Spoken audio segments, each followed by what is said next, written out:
Welcome to Batman Arkham City, a game developed by Rocksteady Studios where you take the role of Bruce Wayne, a playboy billionaire who, after losing both his parents in a horrific alley accident, decided it would be better to dress as a bat furry than go to therapy. Eh? Where'd a man go? This is Batman, what the hell are you talking about? After becoming a prisoner of politics, find yourself sneaking around the city to cure clown AIDS while the true villain of this game, capitalism, is put on the back burner. Hi, I'm Lunar, and today, I'm looking for a challenge. That's why I'm going to beat Batman Arkham City with no upgrades. But first, let's go over the rules. Number 1, I cannot obtain any upgrade that requires me to go out of my way to acquire it. This includes purchasing on the skill tree or crafting in-game. Number 2, any upgrades that are unlocked by story progression are fair game for me to use. Number 3, subscribe. If you want to subscribe for me, how about this cute puppy? That's enough for now, let's get to the challenge. We begin this game with an interrogation scene as we watch a live news report where Bruce Wayne is kidnapped. We woke up to Dr. Strange sitting uncomfortably close to us as he discloses that he is jealous that we dress as a furry and gain fame and fortune. So I immediately break out of the chair, knock down a guard, and steal his SD card before another guard walks in and throws me outside to get checked in. I get the rich boy pass being allowed to skip the line at Disney World, and Dr. Strange threatens me more before I get thrown into another room. I enter the city and teach people why they shouldn't mess with me before being knocked on my knees and given a mild concussion. I awake an hour later to see Cobbler threaten to beat me up, so I break his hand and take out all of his men, making sure not to leave him alive. I make my way to the roof to call Cogsworth and obtain my fursuit. Now that I feel more comfortable in my own skin, I hear that woman has been kidnapped by the Face. So I make my way over to the courthouse and take out guards at the entrance, gaining access and overhearing the case. The Face is yapping about respect. It seems that he wanted to turn woman into soup for stealing from him, but he hits her and man gets mad, so he jumps in and starts taking out all of Face's men before getting shot in the chest. The Face goes to shoot woman, but she breaks free and I survive getting shot. Woman takes her phone back and we start talking before someone tries to shoot her. I figured out that Jongleur is free and trying to kill everyone, so I do some detective work and track him down to the church tower. So I head over to confess my sins, but this helicopter doesn't like that and decides to shoot me, leading to my first death of this game. Yeah, you heard that right, my first death was to a helicopter! Because I attacked it thinking it was going to shoot me if it spotted me, so I tried to break the light. Note to self. Don't throw batarangs at helicopters. I head inside the church and find Nurse Joy looking a little different from last time we met. She then emotes on me and dips, leaving me with the men for company. This encounter teaches me the new takedowns I have access to, being double takedowns, wall takedowns, and stealth takedowns? But for some reason, I keep getting seen by the last guy, leading to another fail. Even though I wasn't the one who died, as we discussed in the Arkham Asylum video, this counts. After saving the innocent, I make my way up the clock tower to confront Jongleur, but he isn't in right now, so in a fit of rage I blew up the tower. And thankfully there wasn't two of them. I now have access to Jongleur's IP address, so I head over to a steel mill that he has taken over. The entire facility is on lockdown, so I do what any rational person would do. Go in the furnace. I make my way through the furnace and sneak around the facility, watching the doctor get dragged into the smelting chamber, as well as majority of Jongleur's men running out, leaving just a few unarmed men for me to take down before heading deeper into the facility to save the doctor. I enter a room filled with thugs with guns and begin another Predator encounter, which I complete on the first try. I then free the doctor and get some exposition on Jongleur dying due to super steroids. Man then crafts the rec gun, completely out of my control mind you, and escapes the room. I make my way over to Jongleur when this big guy tells me to smell his foot.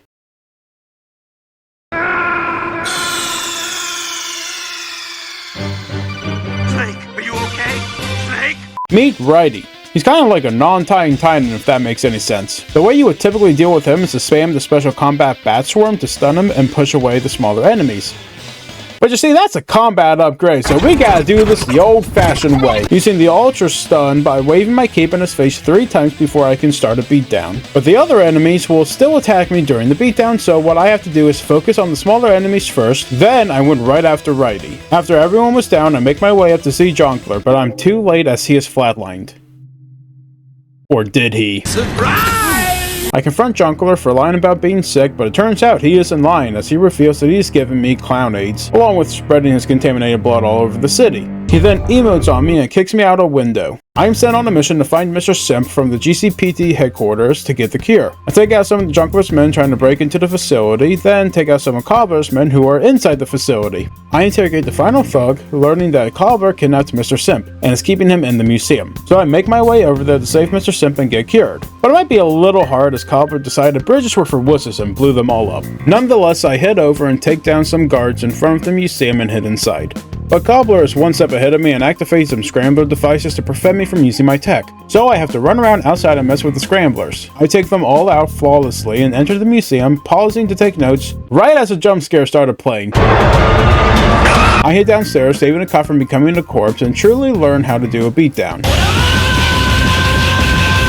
I explore the museum a bit before the cop I saved gives me a mission to save some of his co-workers. I head deeper inside the museum and discover one of the cops as Cobbler hits him in the back with an umbrella. Die. See YouTube, he's holding an umbrella. Nah, that a gun, brother. As Cobbler calls in Lefty and starts insulting me before sending in his men to kill me. So I take them all out, rather easily I might add. But he has another challenge for me, sending in a Titan. Oh, that's a big bitch. I thought I saw the last of you in Arkham Asylum. The Titan here works a little differently than the last game, as rather than throwing your Batarang at it, you have to do an ultra stun to knock it down. During that fight, it seems Cobbler escapes, so I chase after him. A few moments later. I find him with a few cops playing freeze tag on the ice, so I join in on the cops team and unfreeze them all. Dying once because I thought I could jump off the ice, but learned the fun way that Jaws will eat me if I try that. You fucking idiot! I then made my way over to another wing of the museum to rescue more cops and gain access to Mr. Simp's suit. But for some reason, when I went into the obvious stealth encounter, I decided it would be a great idea to start throwing hands with the guys with guns, leading to yet another death. But why? Why would you do that? Why would you do any of that? Luckily, I used both my brain cells on round 2, keeping my attacks silent as can be.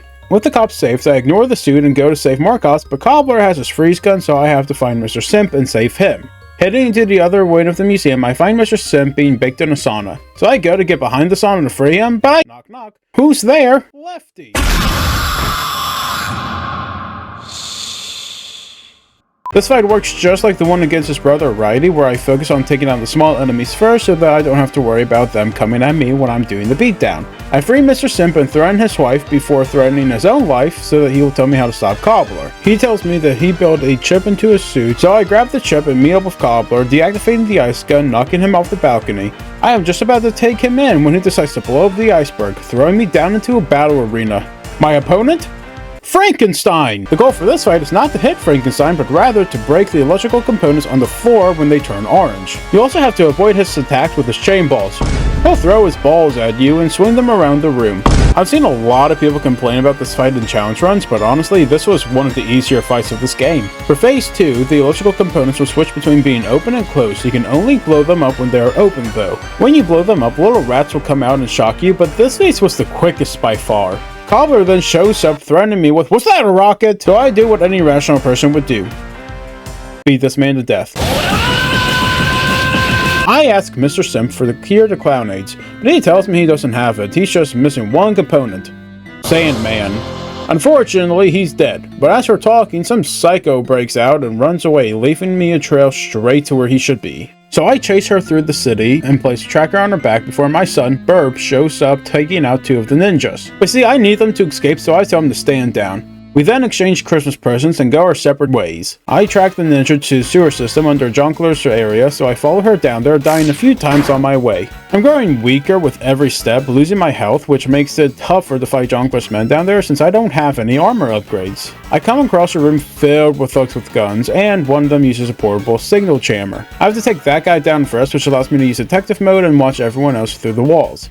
At a certain point, for some reason, I thought it would be a good idea to throw down a smoke pellet and go in for a loud takedown, which led to a death. But why? But after that, I kept a silent approach. After getting the room down to 2 thugs, one of them will hold the hostage at gunpoint, leading to 2 more deaths. So I finally saved the hostage and continue on my way, coughing up blood and watching my health drop to half. I take out a few ninjas on my way before watching a security feed to find the hidden passage to the stand den. I had a small chat with my parents as my health dropped down to a quarter before finding the ninja's headquarters. Here we meet Head Ninja, my ex, who flirts with me then gets scared of my face. Kinda of reminds me of my ex. I tell her that I'm here to take her father's place, and she believes me. So I drink the forbidden Red Bull, which sends me on a weird acid trip with Sandman. Welcome to the room of infinite bullshit! Here, all I have to do is follow him by gliding to these crystal pillars and taking out some sand minions on my way. Should be easy.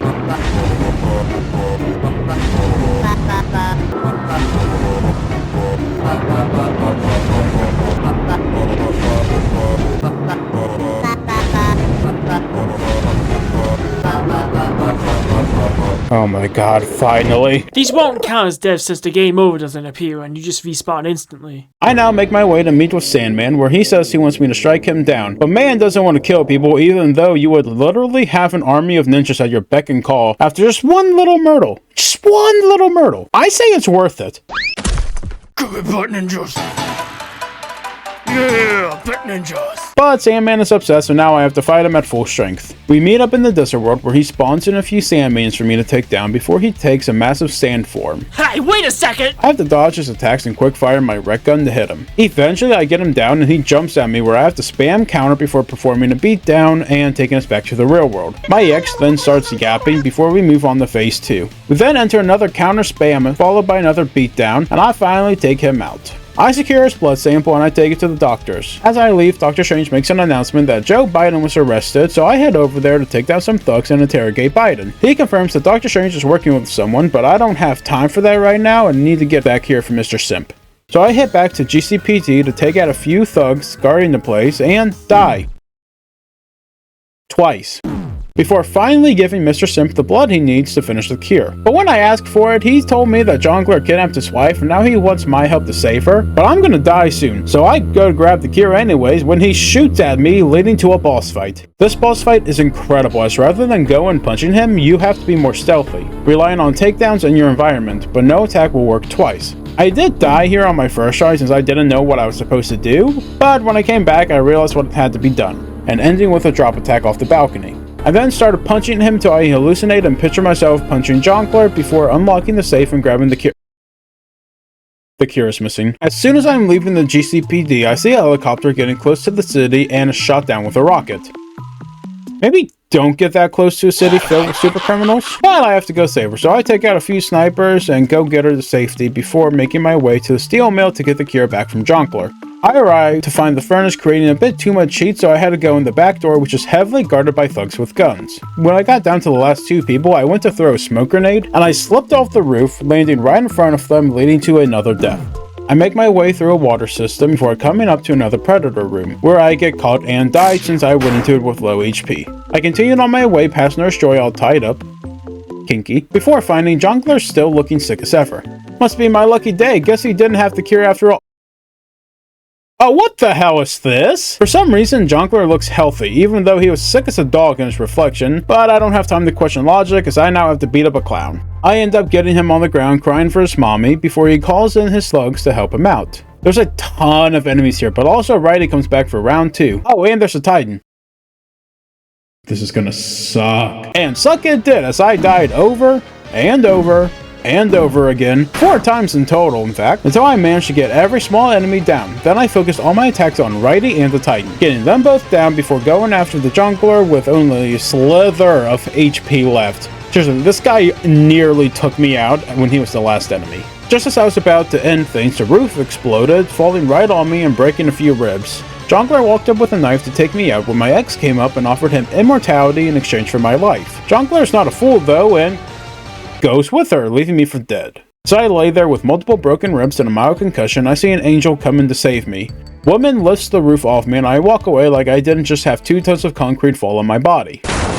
I run across the rooftop so I find a helicopter that I can hack into and steal the master controls from, gaining me full access to the entire prison. So I enter the main cell gate ready to confront Dr. Strange and stop Protocol 10. What's Protocol 10, you ask? Oh, that's right, I haven't mentioned it yet. Because the game mentions it once in passing and then you get reminders that Jongleur's not the true villain until they remember, oh yeah, that's right, Dr. Strange has to do something. Pretty much Dr. Strange pressed the big red button leading to the destruction of the entire prison and the deaths of every inmate. I don't understand why we have to stop him, but we do. So I enter the main gate and take out a few tiger guards until Dr. Strange makes his appearance with a hostage. He begins yapping as more guards show up, but I can't fight them yet, so I gotta let him finish his TED talk before before I'm finally allowed to fight the guards. I keep dying here as there are guys with guns, shields, electrical sticks, as well as after a while an armored enemy will come into play. Not to mention the fact that by this point you should have more armor, being able to take more hits, but you know, after all that, I managed to take them all down and made my way into the sewers, where I found another predator encounter blocking the elevator up. So I took them all out and started making my way up the tower, to find Doctor Strange sealed in a glass bunker surrounded by more tiger guards ready for yet another stealth encounter. I do end up dying here twice as there's no real vantage point inside the building, but after taking out all the guards, I finally make my way to confront Doctor Strange. He starts yapping about saving Gotham, so I put him in his place with a headbutt and a kick in the balls, before hacking into his tower and stopping Protocol 10. He stands up telling me about his friends. I was ready to leave, but it's rude to leave without telling your host. Yeah, that's right, Sandman's the true villain, but that's not shown here until about 30 minutes are left in the game. As we were talking, Doctor Strange activated Protocol 11, so I do what any rational person would do. Jump out the window. I try to save Sandman, but he has other plans, so I don't have to worry about him anymore. And with that, the day is saved, as the villains are no more and everyone is safe. Hello? Is anyone there? Oh, I'll get back to you. right. Something's come up. Jonkler has my ex. I head over to the theater to catch their show, but the place is surrounded by snipers, so I have to take them all out silently. There are a ton of snipers here. I make my way in to confront Jonkler when he demands that I give him the cure. But wait, he already took the cure, didn't he? Well, I can't ask him since my ex stabs him straight through the back and goes to hand me the cure. Wait. I thought Jonkler took the cure. Isn't that why he was looking so healthy? Talia! Encore! More! Bravo! It was never you. As it turns out, Jonkler had hired Mudman to pretend to be him all night, now leading to the final boss fight against Mudman. What you gotta do for this fight is fire the ice grenades to freeze him solid, allowing you to take the sword out of his back and slice him up. He has many attacks where he'll shape his hands as something and hit you, but he will also roll up into a ball and roll straight into your direction. So what you want to do there is stand in front of these explosives that are in each corner of the theater. After freezing him a bit, Man goes in to try and cut him up, but it's no good as he's still too wet, leading into phase 2. His attacks are similar, but he does that one special one where he spins around throwing globs of mud around either high or low. After freezing him this time, he is solid, allowing you to cut him down to size. But Jonkler has a plan B and blows up the floor, thawing out Mudman and leading us into phase 3. In this phase, Mudman spawns in some mud minions for us to take down before he comes up to breathe. When he's up, what you want to do is freeze him to lower his armor bars. The only real way to damage him is to hurt the minions. After a while of slicing up mud, I froze him completely, allowing me to go in for the kill, slicing him in half and retrieving the cure. I take the cure, saving just enough for Jonkler, but he has other plans. But I'm not having any of that, so I destroy the Lazarus pit, knocking myself out on accident. And before I can give Jonkler the cure, he sneaks up and stabs my arm, making me drop the vial and sealing his fate. As we watch the final cutscenes where Jonkler takes his final breath, and Man walks out carrying Jonkler's body in his arms, answering that yes, I can beat Batman Arkham City with no upgrades.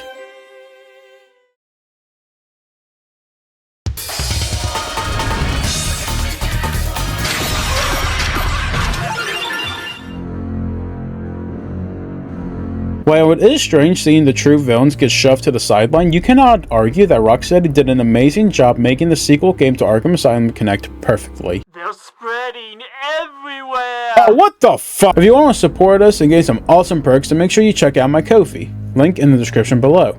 And while you're down there, why not check out my other social links? Make sure you leave a like and let me know in the comments below what other games you'd like to see me do a challenge run on. This is Lunar Shadows, signing out.